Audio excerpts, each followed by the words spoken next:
एक बार फिर से स्वागत है आपका हमारे चैनल दुर्गा भक्ति मार्ग में। आज मैं आपको कमला देवी जो 10वां नवरात्र है उसकी कथा सुनाऊंगी। गुप्त नवरात्र अंतिम दिन की कथा माँ कमला देवी को समर्पित है। माँ कमला देवी 10 महाविद्याओं में 10वें स्थान पर आती है। गुप्त नवरात्रों का समापन माँ कमला देवी की उपासना से होता है। कमल के पुष्प पर विराजमान होने के कारण माँ का नाम कमला देवी पड़ा। माँ कमला भाग्य और सम्मान परोपकार की देवी है। सभी गतिविधियों में ऊर्जा की तरह विद्यमान रहती है। उन्हें भगवान विष्णु की ही शक्ति माना जाता है।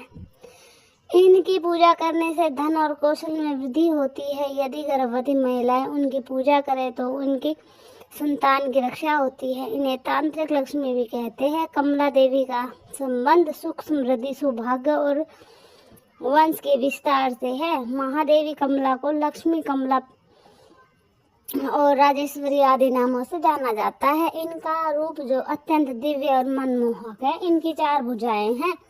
वह एक लक्ष्य और 4 प्रकृतियां दूरदर्शिता, दृढ़ संकल्प, व्यवस्था शक्ति और धर्मशीलता के प्रतीक है। उनके 2 हाथों में कमल, तीसरे हाथ में अभय मुद्रा व चौथे हाथ में वर मुद्रा रहती है। 4 हाथी अपने सूंड में जल लेकर सदा इनके दाएं और बाएं खड़े रहते हैं। लक्ष्मी जी का जल अभिषेक करने वाले हाथियों को परिश्रम व मनोयोग का प्रतीक माना जाता है। इन हाथियों को माँ के साथ विचित्र संबंध है। यह युग जहाँ भी रहता वहाँ कोई किसी चीज की कमी नहीं रहती। उल्लू माँ कमला का जो निर्भीक एवं अंधकार में देखने का प्रतीक है। माँ की आराधना दक्षिण एवं वाम दिशा में होती है। माँ का मंत्र जो भी प्रभावशाली है।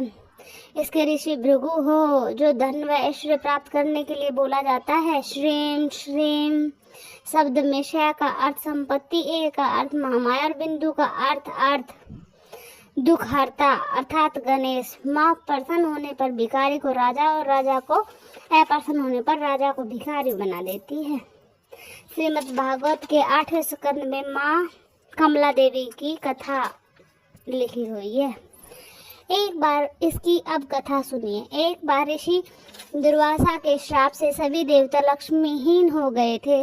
यहाँ तक विष्णु भगवान के पास से भी लक्ष्मी चली गई थी। इसके उपाय के कारण समुद्र मंथन किया। इसमें 14 प्रकार के रत्न प्राप्त हुए, जिसमें धन, राज, सुख व समृद्धि की देवी माँ कमला का प्रादुर्भाव हुआ, जो भगवान विष्णु से विवाह करके कमला लक्ष्मी के नाम से प्रसिद्ध हुई।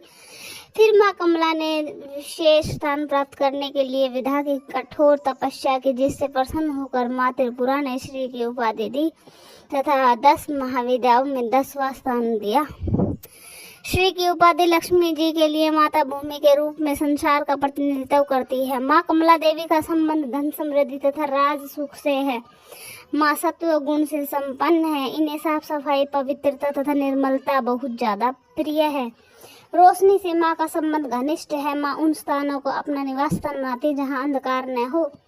यह देवी अनंत समृद्धि, यश, प्रतिष्ठा, शासन आदि शक्तियों की स्वामी होने के कारण आदि काल से राजघरानों द्वारा पूजित होती है। इसलिए इन्हें राजेश्वरी देवी कहते हैं। माँ की पूजा विधि। माँ की पूजा से पहले स्वच्छ जल से स्नान करने के बाद लाल रंग के वस्त्र पहने, यदि संभव हो तो पीताम्बर पीले वस्त्र धारण करें। उसके बाद गुलाबी रंग का दुपट्टा ले लें। पूर्व दिशा की ओर मुख करके बैठ जाएं। लकड़ी के पाटे पर लाल रंग का वस्त्र बिछाएं। ऊपर थाली रखें। केसर कुमकुम से रंगे चावल उन पर बिखेर दें। अब थाली के मध्य चावल रख दे। उसमें श्री यंत्र को स्थापित कर दे। अब दाहिने हाथ में जल लेकर संकल्प करें व माता का आह्वान करें। उसके बाद जल को धरती पर छोड़ दे और माता का ध्यान करें। फिर माँ का मंत्र ओम क्रीम श्रीम श्रीम कमल वशिनी नहा का जाप करें। फिर दोबारा बोलती हूँ, ओम क्रीम श्रीम श्रीम कमल वशिनी का जाप करें।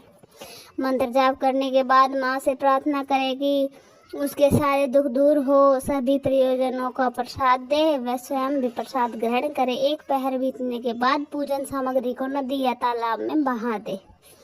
अगर नदी या तालाब न हो तो गड्ढा खोद कर दबा दे। माँ की कृपा से मनोकामना जल्द ही पूरी होगी। माँ के शक्तिपीठ, माँ के प्रसिद्ध शक्तिपीठ है महाराष्ट्र के कोल्हापुर में। इसे करवीर शक्तिपीठ भी कहा जाता है। यहाँ सती माता का नेत्र गिरा था। यहाँ माँ लक्ष्मी जी का निजी निवास स्थान माना जाता है। दूसरा प्रसिद्ध शक्तिपीठ शैल शक्तिपीठ है, जो आंध्र प्रदेश के करनूत क्षेत्र में है। शैल शक्तिपीठ में माता का गिरहा गिरा था, जहाँ की शक्ति साक्षात माँ लक्ष्मी जी की है। इस प्रकार माँ कमला देवी की कथा पूर्ण होती है और नवरात्र जो गुप्त नवरात्र है उनकी सभी कथाएं समाप्त होती है। तो आप सभी को कैसी लगी ये नवरात्र के 10वें नवरात्र की गुप्त कथा, कमेंट में जरूर बताएं। जय माँ कमला देवी। धन्यवाद।